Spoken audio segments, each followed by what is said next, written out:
She's not a royal. She doesn't wear a crown. And yet, she's one of the most trusted people inside the gates of Kensington Palace.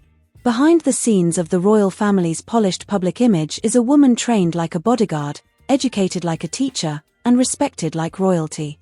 Her name? Maria Teresa Turrine Borrallo. And she's not your average nanny. In a world where security is tighter than a drum, and etiquette is as rigid as a Buckingham Palace garden party, Maria stands out. This isn't just a job, it's a duty. A duty to raise a future king, a princess, and a lovable little prince. But how does one become the chosen caretaker of Britain's royal children? Let's dive in. Why royals need a super nanny. Prince William and Princess Catherine are famously hands-on parents. School runs, bedtime stories, and pancake flipping, they're not just ceremonial parents. They're involved. But they're also future monarchs with packed calendars, state responsibilities, and global tours. And that's where Maria comes in, not just to fill in the gaps, but to be a constant, reliable figure in the children's lives. Maria isn't there because the royals can't parent.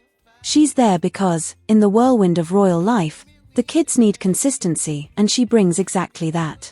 Early life, from Spain with kindness. Maria Teresa Turrine Borrallo was born in Madrid but raised in Palencia, a quiet city in northern Spain. She's the second of 4 children in a humble, close-knit family. Her father, Luis, was an engineer who passed away from cancer, while her mother, Teresa, was a schoolteacher. As a child, she was nicknamed Santa, the Spanish word for saint, due to her gentle, giving nature. Friends believed she might even become a nun. But fate had other plans. Maria had a calling, not to the convent, but to children. After earning her degree in teaching, she packed her bags and left Spain behind. She moved to the UK over 2 decades ago, beginning a journey that would eventually place her at the heart of the most famous family in Britain. In her early days in the UK, Maria worked for several high-profile families, including international business elites.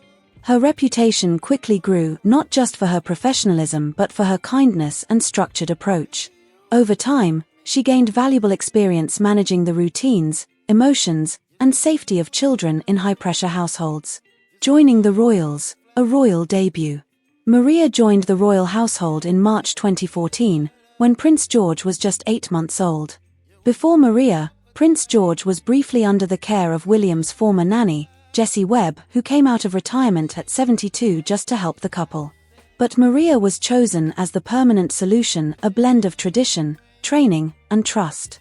Her first appearance was a quiet but meaningful one, accompanying William, Kate, and baby George on their tour of Australia and New Zealand. And from that moment, she became a fixture of the royal family's inner circle.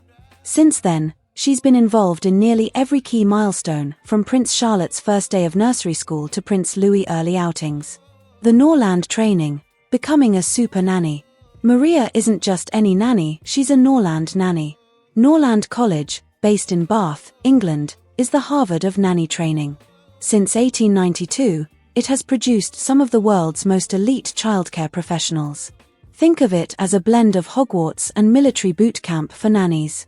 Their curriculum covers child psychology and early education, cooking, nutrition, and household management, sewing and traditional childcare techniques, first aid and medical response, even self-defense and evasive driving for high-risk situations. When you care for the children of future monarchs, knowing how to dodge paparazzi or disarm a threat isn't just handy, it's essential. Norland nannies wear a distinctive uniform, a crisp brown dress, a hat, and white gloves. Maria's traditional look even drew attention at royal events like Pippa Middleton's wedding and Princess Charlotte's christening. Some guests were confused by her outfit until they realized they were in the presence of a Norland graduate. A Mary Poppins of the modern era. Norland's motto, "Love never faileth," underscores its mission. Nannies are taught to create warm, nurturing environments while maintaining discipline and structure. Maria exemplifies this philosophy. Life with the Cambridge children. Maria doesn't just watch over the children, she helps shape their future. She teaches them everything from manners to motor skills. From early childhood, Prince George, Princess Charlotte, and Prince Louis have been nurtured under Maria's expert care. She's also added a multicultural touch. Maria teaches them Spanish. In 2017, Princess Catherine proudly shared that George, then just 3 years old, could count to 10 in Spanish. Maria also gives thoughtful, meaningful gifts.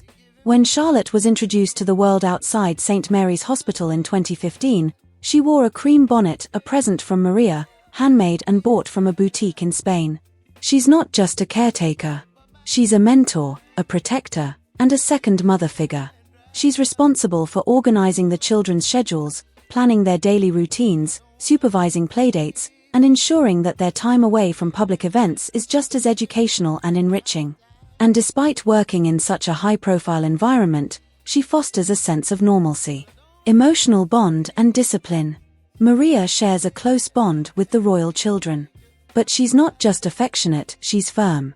The Norland approach emphasizes teaching by example, helping children reflect on their actions and understand consequences. Rather than harsh discipline, Maria might ask a child, "Why did you do that?" guiding them to think critically about their behavior. She's been seen teaching George and Charlotte how to ride bikes in the park, spending summers playing with them outside Kensington Palace, and preparing them meticulously for public appearances. Her fingerprints are on every polished moment we see. Royal insiders say the children adore her not only because she's fun and kind, but because they know she's always there. Her presence is a source of security and comfort amid the formality of royal life. Moments in the spotlight. Maria rarely seeks the limelight, but she's often caught in its glow. At Trooping the Colour, she's been spotted peeking through palace windows, keeping a close eye on the children. During Prince Harry and Meghan Markle's wedding, Maria comforted a tearful 2-year-old bridesmaid, Zali Warren.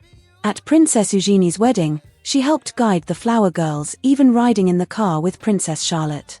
Her calm demeanor and readiness to act in public situations are part of what make her invaluable to the royal family. She's handled high-pressure moments with grace, from wrangling toddlers in front of cameras to ensuring the children follow royal protocol without stress. Life beyond the palace walls. Though the Wales family has now moved into Adelaide Cottage in Windsor, a smaller 4-bedroom home, Maria no longer lives with them. But that hasn't changed her role. She remains ever-present, commuting as needed, and continuing to be a daily part of the children's lives. Her discretion is legendary. Kensington Palace once issued a statement asking the media to respect her privacy. Beyond that, little is publicly shared about her life, a rare accomplishment in the royal bubble. She previously lived with the family alongside the housekeeper and private chef, helping run the household like a well-oiled machine. Now, even with separate living arrangements, she remains an anchor in the lives of George, Charlotte, and Louis. The word you'll never hear Maria use. Here's a fun fact. In the royal household, the word kids is banned. According to author Louise Hurren, Norland College teaches its nannies to avoid the word. Why? Because each child is an individual and deserves to be referred to with respect.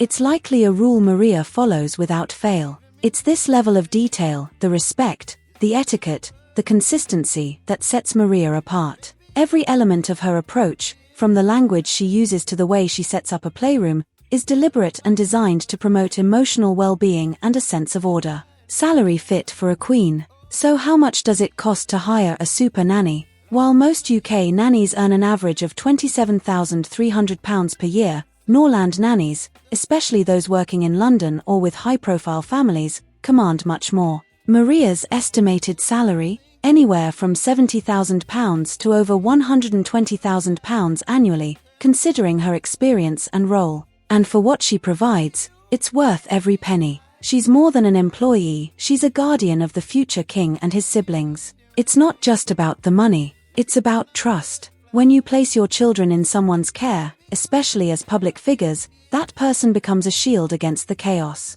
Maria is that shield. So, the next time you see a royal wave, a perfectly behaved prince, or a charming princess in public, remember, behind that moment stands Maria, calm, capable, and always in control. What do you think about Maria's role in the royal family? Would you ever want her job? Let us know in the comments below, and don't forget to like, share, and subscribe to Regal Buzz for more fascinating stories from behind the palace doors. And who knows, in our next video, we just might uncover another unsung hero of royal life. Stay tuned.